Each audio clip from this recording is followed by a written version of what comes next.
Hi everyone, I'm Kevin Nelson for Catholic Newsbreak. Here's what's happening this week in the news. We begin with news from the Vatican. During the Regina Coeli prayer in St. Peter's Square this past Sunday, Pope Benedict XVI denounced a May 19th bombing of a high school in Brindisi in southern Italy, calling it a vile attack. A bomb was detonated outside the school gates early in the morning as teenagers were arriving for classes. One girl was killed and 10 others injured. Police said they suspected the attack was the work of a lone individual. The Pope also prayed for those hit by a 6.0 magnitude earthquake that struck near Bologna in the early hours of May 20th. At least 4 people were killed as a result of the quake and its aftershocks. And Pope Benedict also recalled the Church's May 24th celebration of the Feast of Our Lady, Help of Christians, which he established as a world day of prayer for the Church in China. He asked that all Catholics in China proclaim Christ with humility and joy, be faithful to their Church and to the successor of Peter, and live their lives in accordance with the faith they profess. And the Pope also talked about Silence and Word, Path of Evangelization, which was the theme of World Communications Day, which took place in most dioceses on May 20th. He said silence is an integral part of communication. It is a privileged place for encountering the Word of God and our brothers and sisters. In other news now from the Vatican, at a press conference, German Cardinal Walter Brandmüller and Italian Archbishop Agostino Marchetto spoke to reporters after presenting a book they wrote with Father Nicholas Bux, Pope Benedict XVI's Keys for Interpreting Vatican II. Rome Reports now takes us to the Vatican for more on this book. The Second Vatican Council will turn 50 in the coming month of October. To mark the occasion, the Vatican released a book that translates to Benedict XVI, Keys to Interpreting the Second Vatican Council. The keys are important to fully understand the Council's line of interpretation. It's about reform and continuance, not about discontinuity or rupture. At this point, the book is only in Italian. Its 3 authors include Cardinal Walter Brandmüller, Agostino Marchetto, and Nicola Bux, who together gathered key points as explained by Benedict XVI. They say it's key to understand that in this case, renovation and tradition can go hand in hand under the so-called hermeneutic of continuity. In fact, during his pontificate, the Pope has highlighted the importance of this council and its role within the Catholic Church.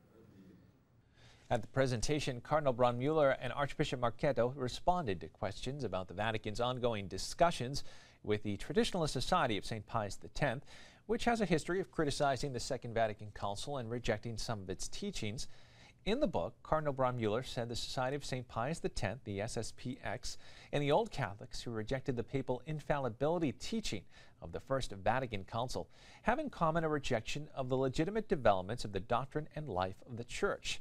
While the Cardinal described the Old Catholics as having an insignificant role in global Christianity today, he said the vitality of the SSPX forces the Church to demonstrate that their protests are unjustified. Asked about that passage in the book, Cardinal Brandmüller told reporters that they hope that the Holy Father's attempt to reunify the Church succeeds. Strangely enough, the Cardinal said the 2 most controversial documents for the SSPX, those on religious freedom and on relations with non-Christians, do not have a binding doctrinal content, so one can dialogue about them.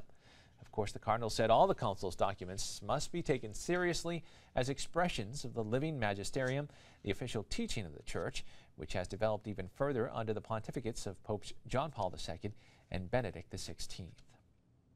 In news now from around the country, recently Pope Benedict XVI spoke with U.S. bishops on immigration in the country and how citizens and the Church alike must embrace the cultural differences. Catholic News Service spoke with Archbishop Jose Gomez of the Archdiocese of Los Angeles and Bishop Joseph Tyson of the Diocese of Yakima, Washington, about the issue of immigration and why Mexican immigrants are so important to the United States Church.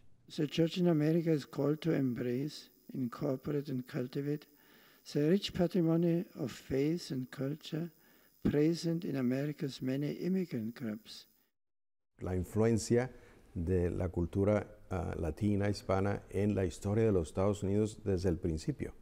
Siempre ha habido una relación entre los dos países y la contribución de los latinos a la cultura actual de los Estados Unidos y a la iglesia en los Estados Unidos es muy importante y ha sido muy importante siempre. Los mexicanos pueden ser misionarios para nosotros aquí en los Estados Unidos. La visión de la fe católica para nuestros inmigrantes de México es una visión integrada. La fe está ubicada en el centro de la cultura. Este es un don para nosotros aquí en los Estados Unidos. And finally in the news, this September, students at the Franciscan University in Steubenville, Ohio will have to look elsewhere for health insurance. The university is discontinuing its student health insurance plan in opposition to the HHS mandate, which requires no-cost contraceptive and sterilization coverage. The announcement was made to students in mid-April, and the news became public 1 month later when the university posted its campus health insurance policy on its website. The university is the first Catholic college to drop students from its health insurance plan because of the contraception mandate required by the Department of Health and Human Services. Michael Hernan, vice president of advancement, said university officials had not expected their decision to receive national media coverage. He said that when students, alumni, and benefactors were initially told of the change, the reaction was overwhelmingly supportive. Hernan said that they never thought that they would be in a position to choose between faith and health care. A statement on the university's website says they will not participate in a plan that requires them to violate the consistent teachings of the Catholic Church on the sacredness of life. That is all the information we have for you at this time. Please stay with Catholic TV for more Catholic news. Until then, I'm Kevin Nelson, and I'll see you next time on Catholic Newsbreak.